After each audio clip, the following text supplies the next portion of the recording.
Olá, eu sou Maria Amélia Calado, advogada e professora, e estou hoje aqui a convite do Grupo Ser Educacional para apresentar a websérie Fique Ligado, cujo tema de hoje será crimes sexuais.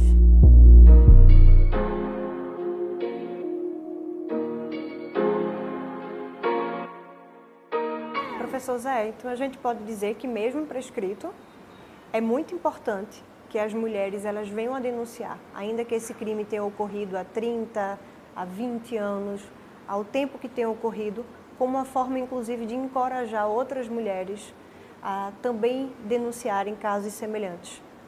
De fato, quem pensa em crime sexual deve pensar a partir de 3 perspectivas: a vítima, o agressor e o comportamento do Estado. São 3 perspectivas que a gente nunca pode deixar de levar em consideração. Primeiro, eu tenho que saber como recepcionar a vítima. Como eu posso ajudar a vítima? Criar um ambiente para que ela possa literalmente se curar. Se curar do fato, se curar do evento e, claro, ajudar terceiro. Segundo, uma coisa que muita gente não quer pensar, mas é necessário: o que eu vou fazer com o agressor? Num país em que nós tentamos sempre ter uma visão punitista, a ideia de tratamento da pessoa que pratica um crime sexual é uma coisa muito utópica ainda para nós, mas é necessário. O Estado deve começar a pensar o que fazer com as pessoas que praticam crimes sexuais, porque dentre elas há pessoas com distúrbios, não é, de identidade, de personalidade e distúrbios sexuais e precisam de tratamento. Não é? O simples fato de encarcerar não vai resolver o problema. E agora vem a questão. O comportamento do Estado, que é a política criminal, ela pressupõe de dados.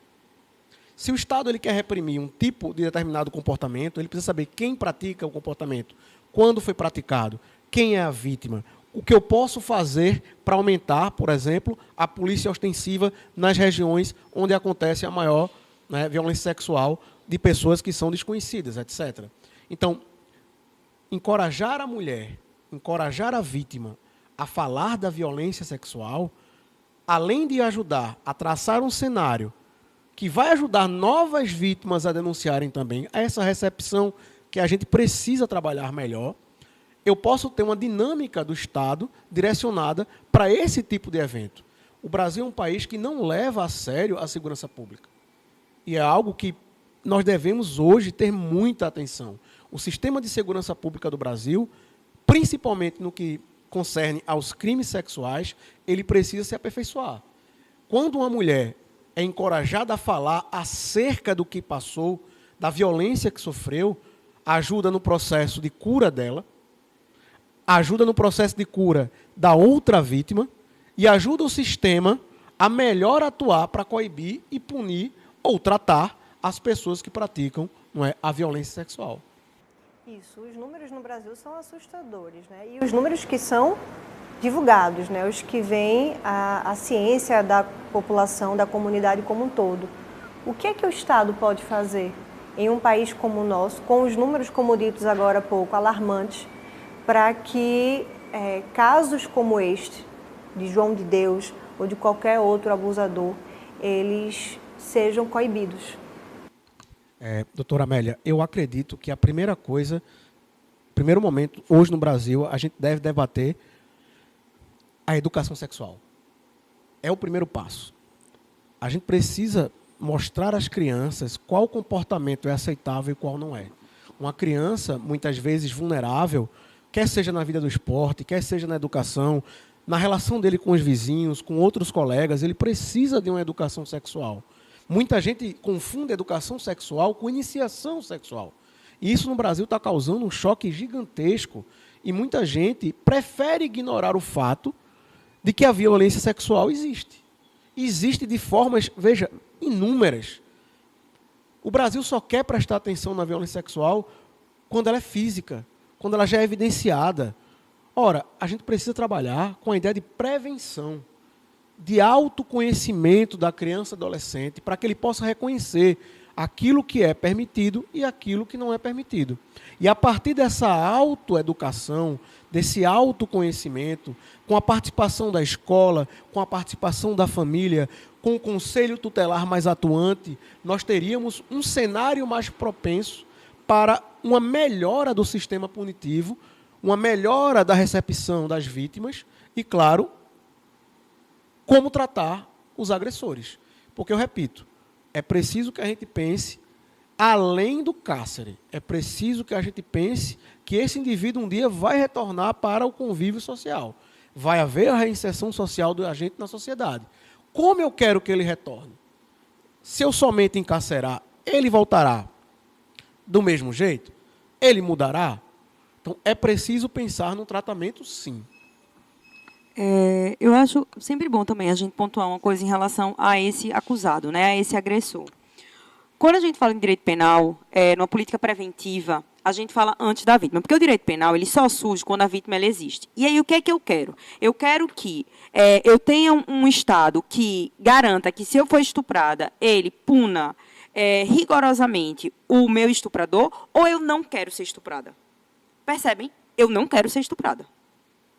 Então, quando a gente fala em política preventiva, a gente fala em educação sexual. Uma educação sexual não só para que as crianças elas saibam o que pode e o que não pode. Onde pode tocar e onde não pode. Que quando gera um incômodo tem que falar. Não só isso, mas também uma educação que desconstrua figuras de gênero das quais ainda hoje se pautam em opressões. Nas quais ainda hoje se pautam em brincadeiras de sexualizar. É engraçado a gente pensar o quão hipócrita, né, é a moral da nossa sociedade. Na mesma medida em que se tem as contraposições em se falar em educação de gênero, educação nas escolas, educação sexual, na mesma medida, a gente tem um pai que fala para um filho de 2 anos, dizendo assim, agora esse aqui, ó, filhão do papai, vai estar pegando todo mundo. O que esse cara está fazendo com a criança de 2 anos? Ele está sexualizando uma criança de 2 anos. Ele está falando, aquela célebre frase, né? Segure suas cabritinhas, que o meu bote está solto, uma coisa dessa. Recentemente falaram isso para mim, eu falei assim, seu filho vai ser um estuprador? Porque se eu tenho que me proteger porque ele está solto, é porque ele é um estuprador, é porque ele é uma pessoa que não consegue se conter. Porque é exatamente isso. A gente tem uma educação, não é que não haja educação sexual nas escolas, há. Agora, há uma educação sexual que se baseia na opressão de pessoas. E essas pessoas somos nós, mulheres, via de regra. Essas pessoas são as pessoas homossexuais, são as pessoas que divergem do padrão heteronormativo social. Então, quando a gente fala em não ter educação de gênero, na realidade, é não ter uma educação que contraponha o modelo hegemônico. Porque a educação de gênero, ela existe. Quando na escola manda menina ir de rosa, menina ir de azul, há uma educação de gênero ali. Quando fala que o menino ele tem que ter brincadeiras que ativem o raciocínio lógico, e a menina, ela brinque de boneca e de casinha, há uma educação de gênero ali. Agora, isso não é dito. É um discurso de gênero não, que a gente chama de não manifesto. E esse discurso não manifesto, ele é muito mais perigoso que o manifesto. Porque quando eu estou discutindo com você e eu coloco às claras as cartas que estão na mesa, você sabe o que eu estou falando. Agora, quando eu ajo encobrindo essas minhas ações no discurso falso da neutralidade, não há, ninguém aqui está falando de ideologia de gênero, não. Aqui é todo mundo neutro. Na realidade, eu estou impondo uma padronização que é uma padronização não real. Essa é a primeira questão. A segunda questão é que esse estuprador, né, como a gente fala, aí eu abro e fecho aspas, porque a pessoa não é um estuprador, a pessoa estuprou. Pode ter estuprado 1000 vezes, mas ela não é um estuprador. Você é um homem, é uma mulher, é uma pessoa opressora. Então, assim, o crime que você comete não torna você a sua essência, embora quando se cometa um crime na sociedade, a gente vê a pessoa a partir daquilo, né? Mas não é isso. Tanto que quando eu fui conversar, né, com algumas pessoas acusadas de estupro aqui nos presídios aqui de Recife, muita gente falava, tu não tem medo não? Não, vai fazer o quê? Vai avançar em cima de mim? Não, essa pessoa que estuprou, ela não é um monstro que está lá endemoniado e foi lá e fez. Não. Esta pessoa, ela é substrato de uma sociedade que educa homens a que mulheres são parte de sua propriedade. Esse homem, isso é só o reflexo máximo dessa educação. máximo aí, porque tem isso e o feminicídio, né? Então, fica pau a pau.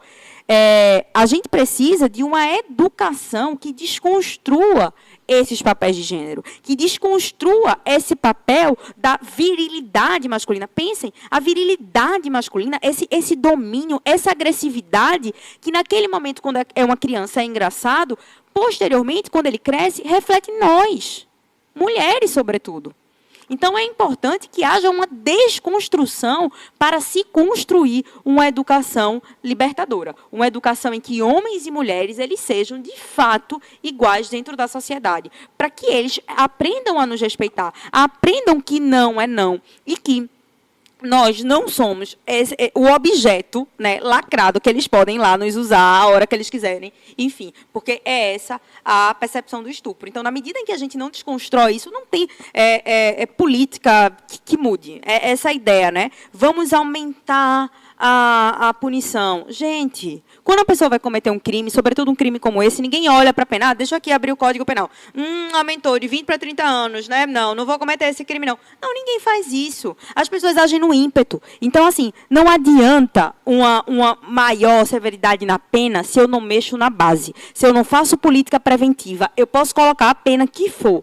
As pessoas elas continuam cometendo crime. O quantum da pena ele não é suficiente para diminuir a criminalidade. Essa lei, ela não é capaz de diminuir a criminalidade. A mesma coisa com o estupro. Não é capaz. O que é que eu preciso? Eu preciso de política preventiva. E onde é que eu faço política preventiva? Em escola. Eu faço em faculdade. É aí que eu faço política preventiva. Porque política preventiva é reconstruir a cabeça daquela pessoa. Estamos finalizando a parte 2 do terceiro episódio e, mais uma vez, eu agradeço o Grupo Ser Educacional pelo convite. Então, fique ligado que vem aí a parte 3 desse terceiro episódio, o caso João de Deus.